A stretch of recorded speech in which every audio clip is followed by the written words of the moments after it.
Alléluia. Alléluia, Alléluia, Alléluia, Alléluia, Alléluia.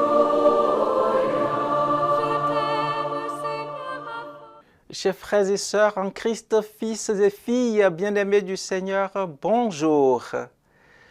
Je vous propose en ce 8 janvier 2025 la méditation des textes de ce jour. Je commence par vous donner lecture de l'Évangile. Évangile de Jésus-Christ selon saint Marc. Aussitôt après, Jésus obligea ses disciples à monter dans la barque et à le précéder sur l'autre rive, vers Bethsaïde, pendant que lui-même renvoyait la foule. Quand il les eut congédiés, il s'en alla sur la montagne pour prier. Le soir venu, la barque était au milieu de la mer et lui tout seul à terre. Voyant qu'ils peinaient à ramer, car le vent leur était contraire, il vient à eux vers la fin de la nuit en marchant sur la mer, et il voulait les dépasser.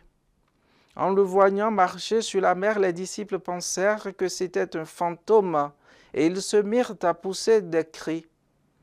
Tous, en effet, l'avaient vu et ils étaient bouleversés.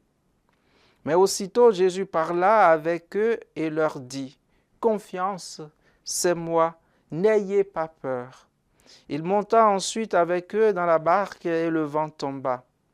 Et en eux-mêmes, ils étaient au comble de la stupeur, car ils n'avaient rien compris au sujet des pains.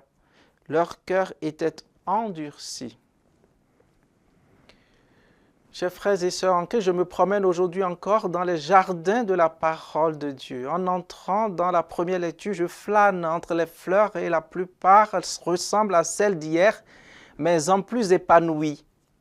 Au bout du jardin, une nouvelle fleur est sortie de terre et retient mon attention. Elle dit ceci : « Il n'y a pas de crainte dans l'amour. » Puis une autre, un peu semblable : « Celui qui reste dans la crainte n'a pas atteint la perfection de l'amour. » Ces fleurs nous redisent que lorsqu'on se sent parfaitement aimé par Dieu, nos peurs s'envolent.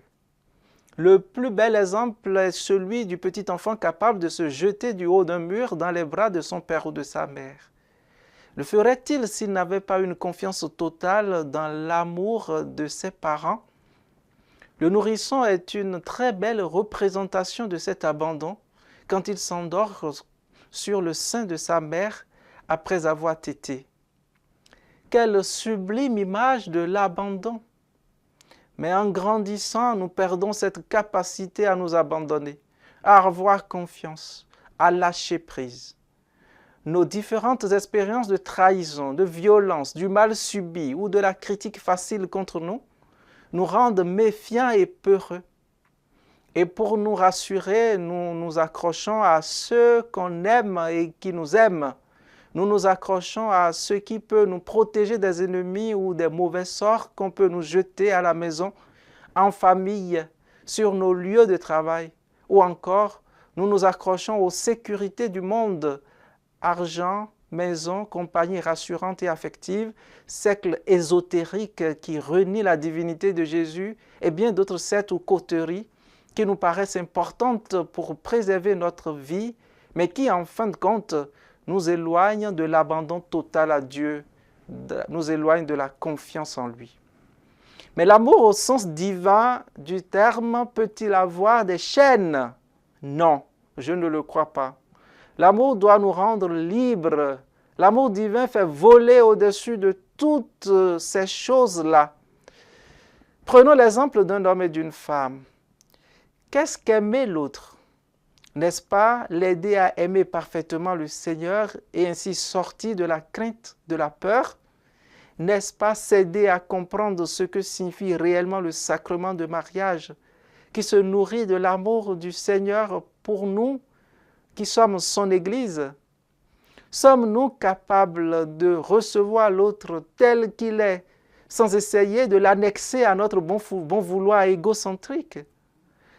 La même question peut se poser pour une mère et ses enfants.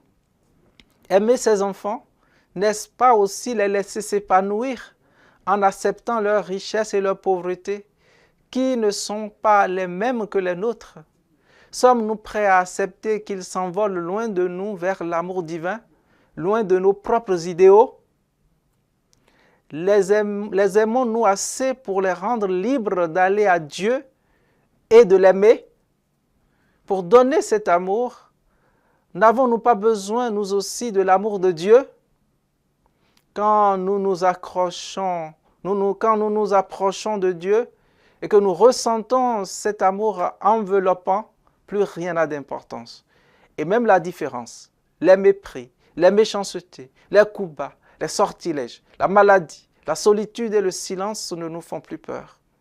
La peur de ne plus être aimé par notre conjoint, nos enfants, nos parents, nos amis, s'efface et au contraire, on sent une force nouvelle en nous pour aimer encore plus et mieux, même quand ils semblent se détourner de nous.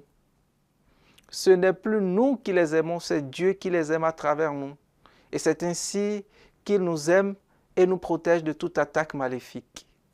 Nous devenons des instruments d'amour sur lesquels il peut jouer une magnifique symphonie. Mais pour cela, il faut accorder nos cordes, accorder notre cœur. Corde et cœur étant des mots de la même racine latine.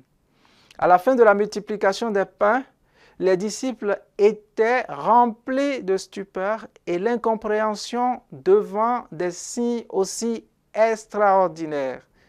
Cela nous montre combien il est difficile d'ouvrir nos cœurs à ce que le monde a rangé dans l'impossible. Mais laissons Jésus s'approcher de nous et nous apaiser. Confiance, c'est moi, n'ayez pas peur.